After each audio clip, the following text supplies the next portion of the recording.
Mungkin kalau teman-teman nih yang buta banget sama chart, pengen belajar yang ilmu bapak nih, harus seperti apa? Mereka harus mulainya dari mana, Pak? Apakah nentuin support resistance atau mereka harus ngapain? Bicara trading, saya trading kan di forex. Ya. Karena bisa pakai duit kecil, hasilnya gede. Marginnya. Nah, duit kecil hasilnya bisa gede. Kalau di saham nyari 5 juta sehari, bro butuh modal berapa? 50 juta kali ya. Lebih pasti. 100 lah, 100. Dapat 5% tuh hebat. Hebat. Ya, apalagi bearish market gini kan. Ya. Almost nggak bisa lah kalau di bearish market gini. Nah, kalau di bullish market nyari 3 juta deh, butuh 100 juta. Tapi kalau misalnya kita trading forex CFD, nyari 5 juta yang sama, modal kita 1 juta bisa, 2 juta bisa. Adik saya itu tiap hari ya 20 juta modalnya. Oke. Sore-sore 60 juta sudah dapat. Waduh. 40 juta. Oke. Kemarin baru 300 juta. Baru dapat 300 juta. Nah, dia nggak pakai yang macem-macem. Dia cuma pakai di time frame 15 menit. Oke. Yang saya ajarin dia di time frame 15 menit. Perhatiin aja bagaimana reaksinya RSI, Oke. MACD, atau stokastik. Pilih salah satu. Di time frame 15 menit bagaimana reaksi mereka terhadap Bollinger Band. Bollinger Band. Oke. Dengan memakai itu, visi trading kita berubah. Bro liatin terus aja deh 3 bulan. Oke. Nanti di situ bro bakal lihat, oh ini mau naik, oh ini mau turun, oh ini bakal begini. Contoh misalnya gini, kalau stokastik dia merayap di atas tuh, Oke. jangan di sell, itu mau naik terus.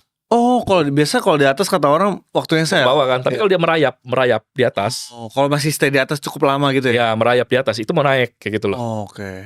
Terus kemudian kalau misalnya MACD nih, dia di titik nolnya, dia nggak mau naik garis nolnya, dia merayap begini juga. Ya. Nah, itu lengkung kan, dia mau lanjut turun. Oke. Terus kalau misalnya MACD-nya terlalu bawah gitu kan, sementara harga di atas, Ya. orang bilang, wah ini divergen mau turun. Enggak, itu mau naik. Oke. Jadi perhatiin itu aja, lihat apa yang kita lihat, tutup kuping kita terhadap semua teori-teori itu, tutup kuping. Oke.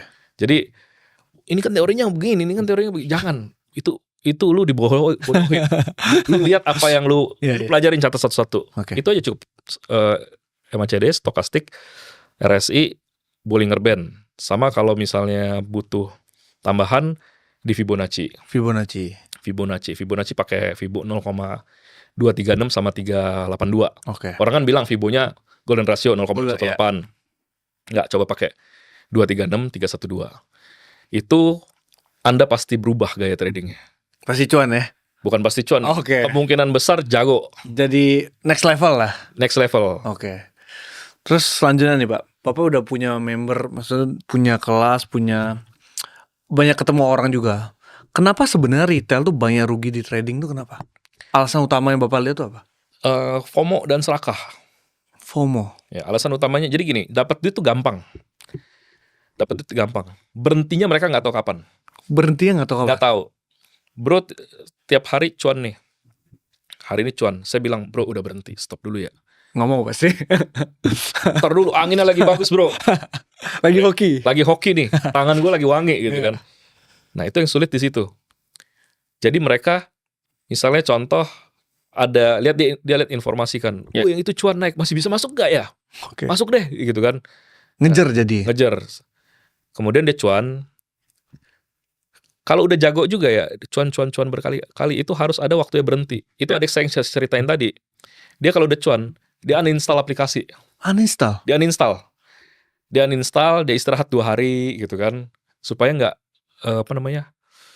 nggak sombong. Oke. Karena orang pasti sombong. Itu satu pertama. Kedua, orang nggak bisa nunggu, nggak bisa diem. Itu penyakitnya.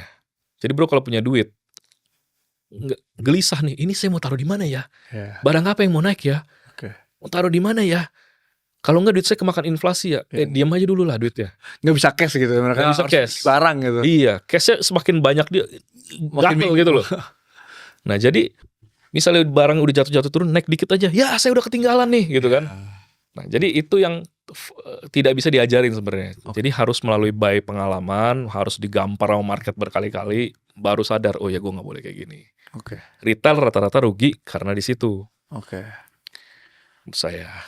Oke, FOMO ya berarti ya.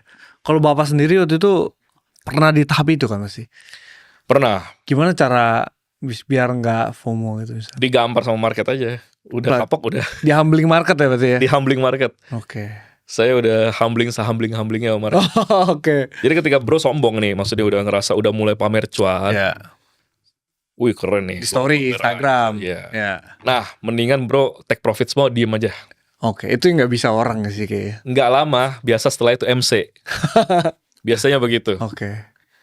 Margin call ya. Iya, rugi biasanya. Oke.